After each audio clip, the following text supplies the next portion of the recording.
The Word of God is alive and powerful, sharper than any two-edged sword, piercing even to the dividing asunder of the soul and spirit and of the joints and the marrow, and is a critic of the thoughts and intents of the heart. All Scripture is God-breathed and is profitable for doctrine, for reproof, for correction, for instruction in righteousness, that the man of God might be mature, thoroughly furnished unto all good works. Study to show thyself approved unto God, a workman that needeth not to be ashamed, rightly dividing the word of truth.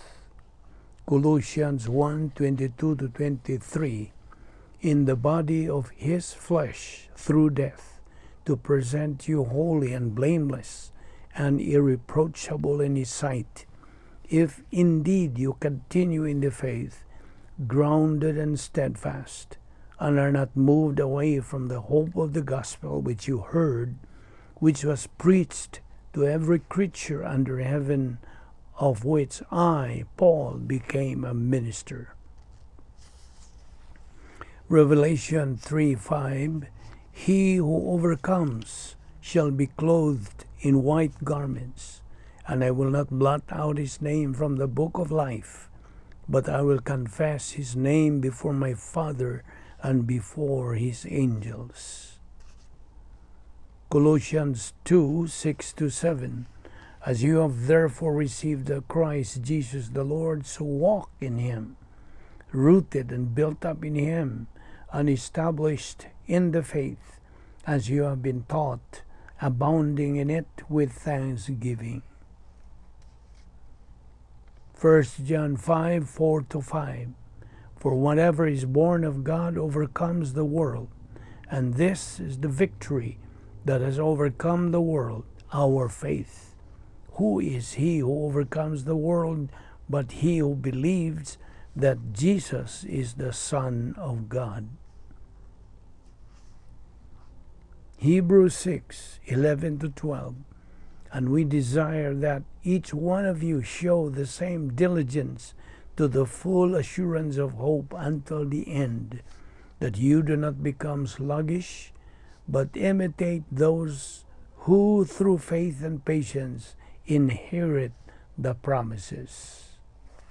Before we start our Bible study, nining adlaw, ato karong gamiton ang prinsipyo sa 1 John 1:9 nga nagkanayon, if we confess our sins, God is faithful and just to forgive us our sins and to cleanse us from all unrighteousness.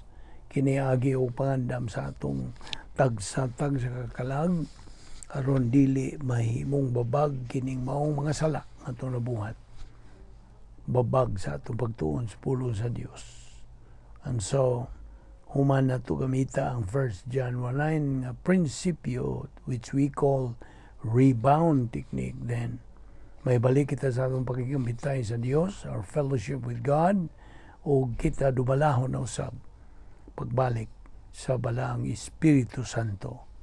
Nawalang kanimo dili magtutuo ang imong buhaton, dili ang imong pagsugid, kundi ang imong paggamit niya ng imong free will aron ikaw makahimo sa labing manungdanong desisyon sa tibuok mong kinabuhi, the decision to believe in the Lord Jesus Christ as your personal Lord and Savior. Acts 16:31 na kanayon, believe on the Lord Jesus Christ and thou shalt be saved. Walaing manluluwa si Ginoong Jesucristo lamang. Acts 4:12 ng kanayon, neither is there salvation on any other under heaven given among men whereby we must be saved. Busa sa hilom magandam tas tong kaugalingon. Let us pray.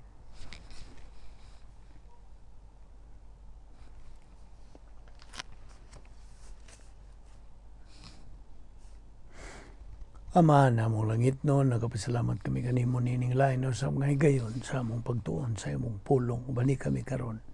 Pinagis pagtudlo ka namos bala ang Espiritu Santo, the only teacher of truth, ug lamdagi kami, patinaoy pa kami dugang sa imong kamaturan, Salamat nga mo Bible study through the YouTube. Kining tanan na mong ipasalamatan sa ngalan ni Ginoong Jesucristo. Amen. Well, padayon ta sa atong tunanan, God's pardon, ang kapasailuan sa Dios. Now, ayaw kalimot nga ang Dios sa iyang grasya, kay mao man kani ang policy sa Dios, grasya. Ang iyang Satanas, kadautan o evil. Kapag iyang sa Dios, grasya.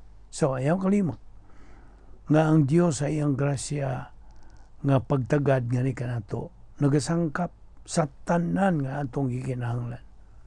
He has already supplied all our needs. Now, ang ato lang mahimo, mao ang unsa, pagdawat niini. Kung ato ka ng dugangan, it neutralizes our faith. You see? Kung imong dugangan baka na, sabtag na, mo kining butanga, ang wa gyud masabtis mga pangos relihiyon sa daang pakigsaan, ang nailhanta nga mga Fariseo. Kining mga mapahitas o mga tao, nagatanaw kang Ginoong Jesucristo ingon nga way tahod nga masinupakos balaod, sanglit sa ilang tanaw kaniya, nakihigala magkinisya sa mga mugbog lupad ug sa mga maniningil o buhis nga pulos gipangimaraot sa panahon sa pagsuwat sa balang kasulatan. Now, sa dihang gipatin-aw ni Kristo nga siya mao ang anak sa Dios, ang mga Fariseo giabot og kalagot na puno na kini sila sa pagkabangis ug naglaraw na gani kini sila nga ilay siyang patyon. Kaya matod pa nila, ang matuod nga anak sa Dios, dili gyud unta makikaubas mga daotang mga makasasala. Mao na ilang gitanaw. Apas pagkatinuod, wala man kini siya si Ginoong Jesucristo makighigalan ni mga tawhana. Iya pag yung garantiyahan sila kinabuhing dayon. Iya kini gibuhat alang kanatong tanan. Ang maong lihok grasya sa bahay ni Ginoong Jesucristo, mihoros ngadto sa mga naong sa mga panguho sa relihiyon kinsa nagtuo nga mahilangit kini sila pinagis ilang mga paningkamutan sa pagsuod niini. Ani ang gisulti sa Biblia bahin niini? Episo 2:8. Kay pinagis pagtuo naluwas kamo tungod sa grasya sa Dios. Dili kini inyong buhat kundi gasa sa Dios. Versikulo 9. Busa wala makapasigarbo niini sanglit di man kini bunga sa inyong mga paningkamot. Klaro man kayo ka na. Hinoon, ang mga Fariseo o ubang mga pangos relihiyon, ligon gyud kini silang mitapot sa ilang pagkamatarong sa kaugalingon nga nasilag kini sila sa prinsipyo sa grasya.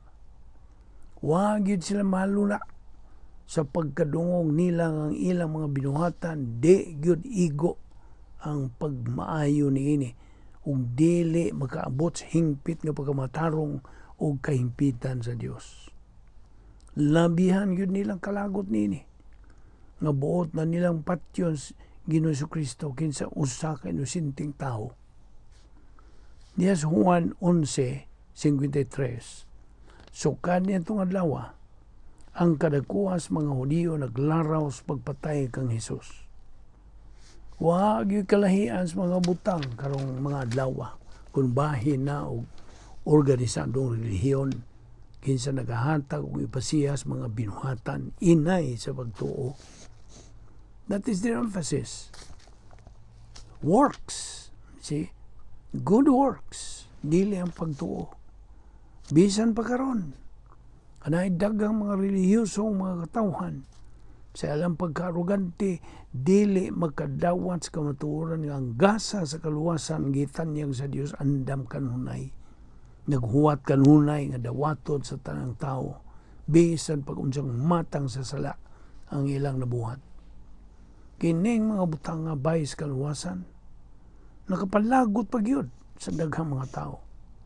Ang ilang mga binuhatan dili makapahimuot sa Dios ni makapalit kanila og tiket padung sa langit. Dili kini sila makaagwanta nga sa ilang hunahuna may pagpigpihig diay ang Dios kun mao kini. Dili kini sila makadawat sa kamatuoran nga dili kita hingpit ug nga atong kinabuhing dayon 100%, 100% nga gihatag sa Dios nga ni kanato tungod sa kung kinsa ug unsa sa Ginoong Jesucristo, dili sa kung kinsa ug unsa kita. Ang mga tao musalikway kang Ginoong Jesucristo tungod niining maong mga hinungdan ug mao nga diha nila mausik ilang giusikan gyud ang kahigayunan nga makaikyas ug makalingkawas sila gikan sa eternidad sa linaw sa kalayo. Napaminaw. Mao kini ang kinagrabihang sayop nga mabuhat ni bisan kinsang tao. Karon mo ito paghisgot mahitungod sa ang pagkamapausanon. To be humble, the virtue of humility. Ang kinatumyan upang hinapos nga pananglitan kini nga atong hisugutan. Ang labihan kalahi nga kinaiyang batasan sa mga relihiyosong pango mao ang labihan sa pagkamapausanon sa atong Ginoong Jesucristo. Ato kini makita kung iyon sa niya sa pagpada ang dili makiangayong pagtagad nga iyang nadawat atol sa iyang panahon din siyuta. Ani ang gisulti sa Biblia bahin kang Ginoong Jesucristo. Filipos 2, 7-8. Hinoon sa iyang kaugalingong kabubuton, gibiyaan niya kining iyang katungod ug nahimong usa ka ulipon. Natawo siya sama sa kasagarang tao, nagpaubos siya ug nagmasinugtanon hangtod sa kamatayon bisan sa iyang kamatayon sa krus. Namungutan na raw ko nimo. Unsa may pagka mapausanon? What is humility? Nagpasabot ba kini nga kung maglakaw ka sa daan uban sa pagkaluoy mong hitsura nga magadungo-dungo lamang ka sa yuta? Mao ba? Nagpasabot ba kini nga mura kang hitsuras itoy nga alaot ang porma nga di gani ka makadako og langaw? Ang tubag ni dili oy. Paminaw.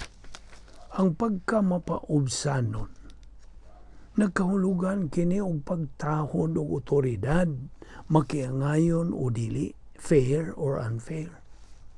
Sa gayon nga nay inkargado o in charge o labaw kanimong ranggo, mohimong desisyon og daw may pagkadi makiangayon o dili mo magustuhan. Ana kay duha ka butang kapilian. Musinta ka ba? O muriak ka ba? Niyana. O mutubag ka lang niyana. Abi gud nimo. Ang mga aroganteng mga tao, dili ra ba makatubang o dili makangayong pagtratar? Masuko ni sila. Umudayog siaw sa ilang mga baba o muhimong tanang klase sa pagpanghulga. Sa laing bahin, ang mga mapaubsanong mga tao nasayod nga nagadawat kini sila daotang pagtagad apan nagpakahilom lamang kini sila og nagatubang sa maong sitwasyon uban og pagpasaylo. Ikaw ug ako makahimo lamang nining batasana sa diyang makakat-o na kita sa paghuna-huna sa mas panghuna-huna ni Ginoong Jesucristo. Ug kini ato lamang masinati pinaagi sa pagbag-o sa atong panghuna-huna. Unas tanan sultihan kanako unsa may nahitabo ni Jesus. Now, atong isgutan kining lihok sa pagkamapausanon, humility in action. Niadtong gabi nga gidakop nilang atong Ginoo una pa siya ilansang sa krus. Gipaagi kini siya og unom ka naglaing paghusay.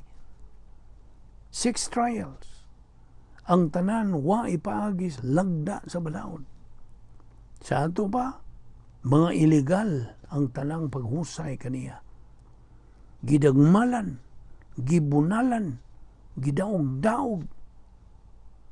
Kini si Ginoong Kristo. Gibunalan, unsa gisipa, unsa pa nila gisukmag.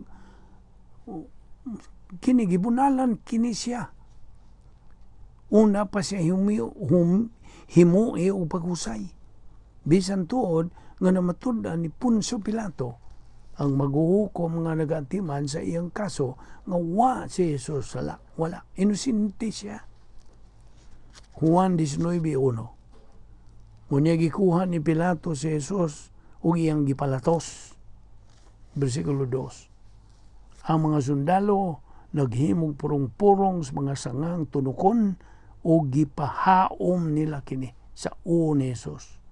Gisuluban usab nila siya og bisti nga dagtong pula. Bersikulo 3. Og nanuol sila kaniya og miingon, mabuhi ang haris mga Hudiyo. Og isagpa nila siya. Bersikulo 4. Unya migulana usab si Pilato ug miingon sa mga tao, karon dadon ko siya ngani kaninyo aron mahibalo kamo nga wala ako'y nakaplagang katarungan aron silutan siya. Si Jesucristo gideklara nga dili sandan. Apan gipahamtangan pagyapon siya sa silot sa kamatayon. Ang hinungdan sa pag-urong ni Pilato sa pagsugot na lang sa mga demanda sa Fariseo, mao ang politika ng pagduot kaniya. Si Apostol Juan misuwat sa pag-ingon. Og sa pagkadungog ni Pilato niini, naninguha siya sa pagbuhi kaniya.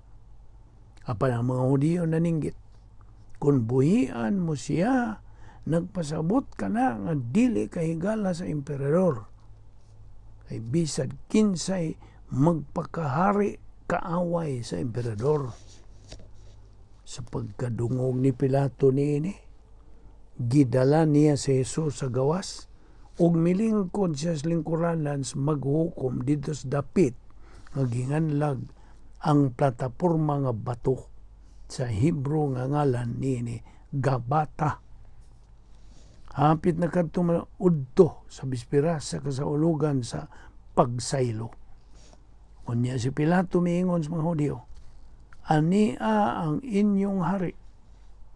Apan sila naninggit sa pagtubag, patya siya, patya, ilansang siya sa krus.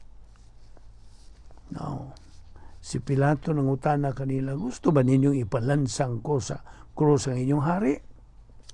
Ang kadagkuas mga pare mitubag, wala kami hari, gawa sa emperador. Juan 19:12-15. Now, kung ikaw paniadtong maong sitwasyon, unsa may imo kahang buhaton, unsaon manimo kadto pagatubang.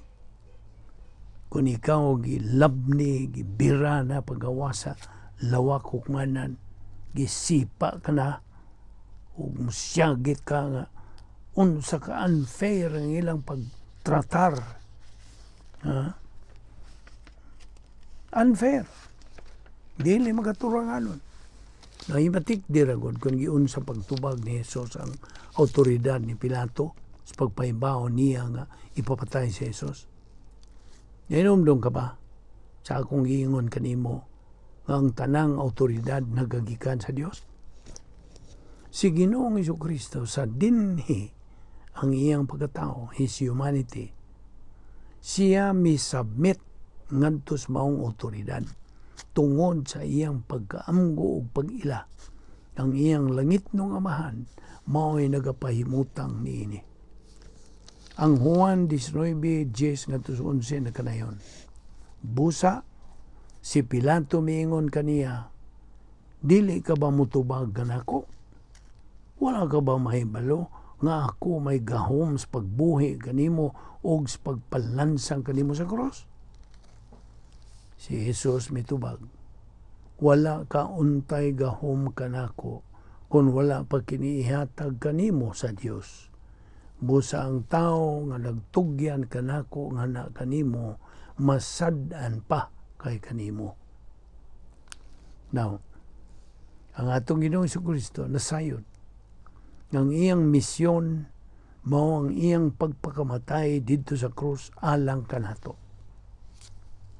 Wa man gyud question bahin niya na.